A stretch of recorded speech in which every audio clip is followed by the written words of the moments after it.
Hey YouTube, back again with another video. Today I wanted to discuss how to get motivated to lose weight for you guys. I have a special guest today. His name is Merlo and he's so cute. Okay, go play. So, just to give you guys some background, I started my weight loss journey January of this year. And very similar to a lot of people out there in the world, I procrastinated my journey for about 2 years. So I was constantly saying for 2 years, oh, I want to lose weight. I'm going to lose 10 pounds. I'm going to lose 20 pounds, or, you know, whatever the case may have been. During that 2-year time frame, I was really inconsistent with my workouts, and I didn't really have a good sense of eating good per se, or good eating habits. So I would try to eat what I thought was healthy, but you know, didn't really pay too much attention to what I was actually consuming, or how much of it I was consuming, I should say. But this past January, I buckled down and I got really serious about losing the weight. So what changed with me, it went from being more so in the previous 2 years, it was more so about losing weight and getting smaller, getting skinnier. All throughout high school, I was very small. I was always like a size 5, size 6, because I was very athletic at the time. I played 3 different sports year round, and that was pretty much my life. And I ran track from the time I was 10 up until the time when I was about 17 or 18. I ran track. So I was also always used to being small. But then when I got to college and I didn't play sports anymore, kind of just let myself go there, freshman 15 times 2. And, you know, it just kind of added up. So when I noticed that I had gained weight, I was like, oh, I need to get skinny again. I need to get small again. However, this past January, it went from more of a wanting to be skinnier, smaller type mind frame to a to being about more. So I wanted to feel better. I personally miss the strength that I used to feel in my body just every day. It's kind of hard to explain, but those of you who've played sports, you probably know what I'm talking about. When you go from working out 5 to 7 days a week, and you know how it feels to have strength in your muscles.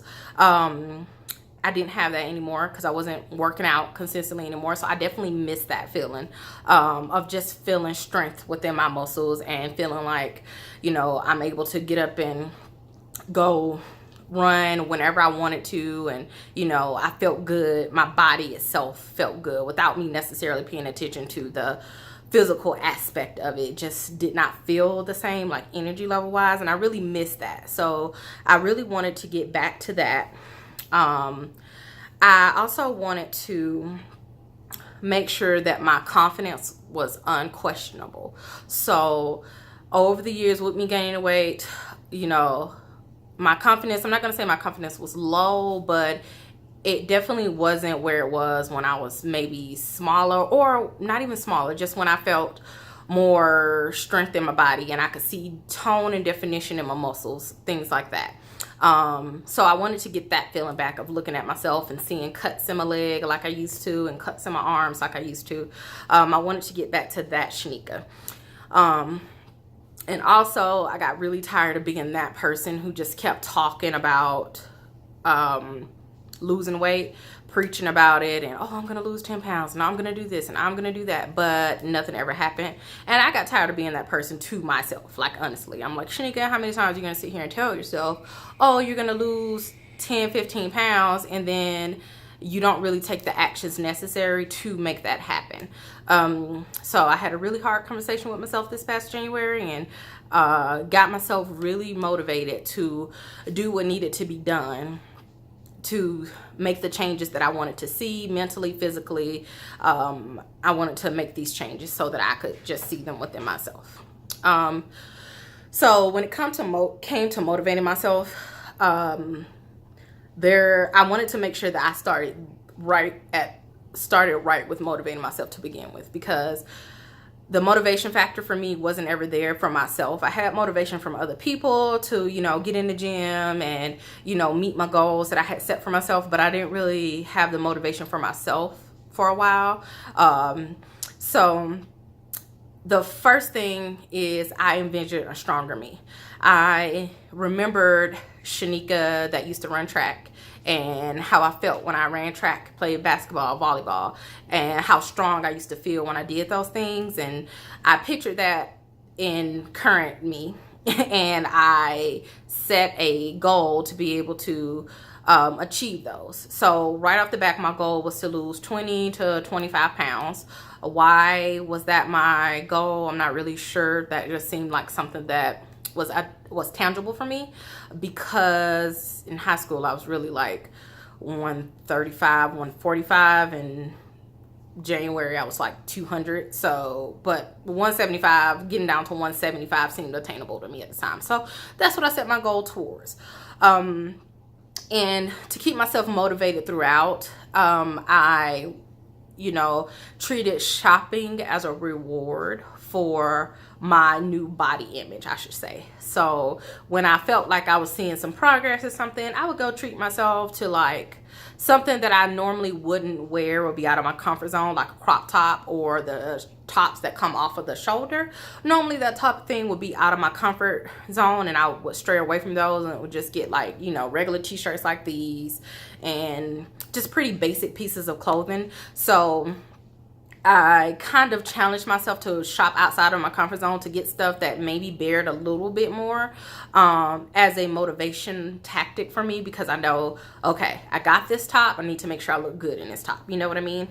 And then also I bought cute workout tights. So I think a lot of people underestimate, if you look good, you feel good. That's a thing for the most part, I think. So I bought some cute workout clothes, and I know that seems like very materialistic at the beginning to do, but I did. I went and bought some cute workout tights and cute sports bras, and those are the things, you know, that I worked out in, and I was excited to put them on because the tights were cute, and I would actually, you know, of course, go to the gym to work out in them. I didn't just like wear them around for anything. The next thing that I did is I built a kick-ass playlist on Google Music. So I have the Google Music app on my phone, and it's like a $10 subscription a month, and I'm able to download any song, album, mix them up, combine, make playlists, all anything that I want. So I have a running playlist that's dedicated to running, and I put music on there that's really gonna pump me up, that's gonna motivate me and make me want to go hard while I'm in the gym. The next thing that I did was I looked on YouTube and found examples of different types of workouts. So, you know, sometimes you get kind of demotivated because you're doing the same thing over and over again. You're going to the gym, you're 30 minutes on a treadmill, you're maybe lifting a few weights, but you're not really changing it up. So I go on YouTube and I found people who, you know, have different type of workouts, and I would mimic them. So one of the girls on YouTube that I like to watch, her name is Whitney Simmons. I think that's her name at least. She has workout videos, full body, core, leg, arm, whatever you're looking for, she has it. So I look at her videos a lot, and a few other people too. Honestly, there are a lot. I just kind of like mix them in, save them. I have a folder on YouTube called workouts, and I save the YouTube videos to that folder so that when I want to go back and reference them, I can. That helps keep me motivated because it's fresh, and it keeps me doing something new and not the same repetitive. So I'm not thinking, dang, I've done this workout 100 times. It's something new, so I'm excited to try it. Also, I guess one of my biggest tips for getting yourself motivated as well, outside of the things that I've just mentioned, like you know, maybe using some type of reward incentive for yourself, like shopping like I did, or building a playlist and having really, really good music or anything. Don't feel pressured to change everything at one time, because I think that's where a lot of my downfall came from. Before this year, I felt like, okay, I'm gonna lose 20 pounds, I'm gonna work out every day, I'm gonna cut out all fast food, I'm gonna cut out all junk food, and I'm gonna eat super clean right off the back. And that was not working for me at all. So because I would just feel like, dang, I've been doing this for 2 weeks.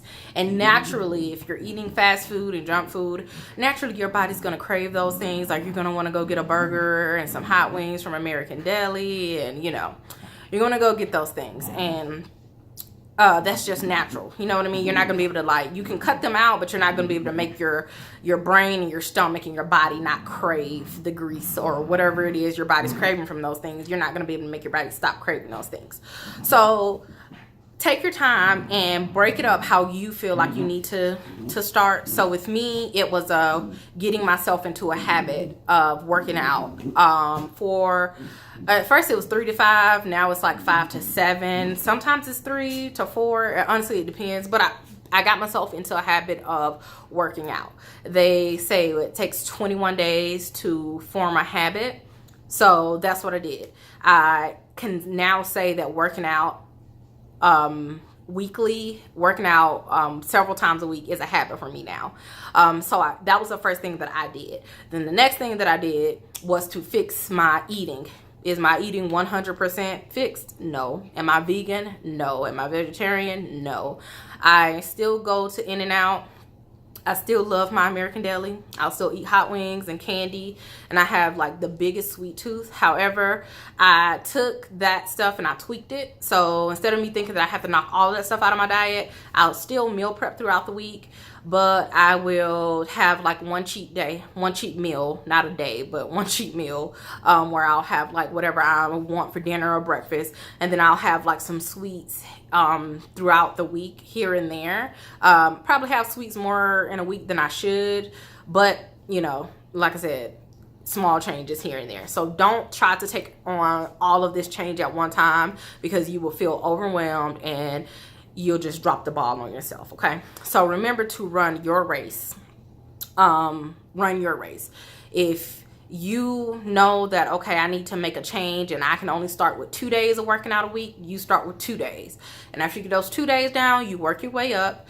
If you know, okay, I'm not great at meal prepping, but I need to start, and I'm going to start with meal prepping all of my lunches and not meal prep dinner, then you do that. Whatever works for you will work best for you. So something that I'm doing or something that your neighbors are doing, those things aren't necessarily going to work for you. So remember to run your race, do what you feel is best for you, and you will be more motivated to continue to go and reach your goals of weight loss or anything, because you have something that works specifically for you, and you're not trying to hold yourself to anyone else's standards of what they use to get to their goals. Because if you're following them, you're trying to get to their goals. Set something for yourself, okay? Also, I reminded myself, do not be obsessed with the scale. Every now and again, I'll weigh myself like every week, every 2 weeks, something like that. But do not be obsessed with the scale, because remember, inches count too. So you may not have lost a pound this week or 2 pounds this week, but you may have lost an inch or 2 off of your waist or something like that. And that stuff does not reflect on a scale. So remember that. If you see that your arms are getting smaller, or you see that your thighs are getting slimmer or more toned, all of that counts. Do not strictly get on a scale and think, dang, I did not lose any weight this week, but you have a new cut in your thigh that you didn't have before. Your muscles are more defined in your arms, and they weren't like that a month ago. So look at that too. Look at the whole picture of you, of your body. Don't just pay attention to what you weigh when you get on a scale.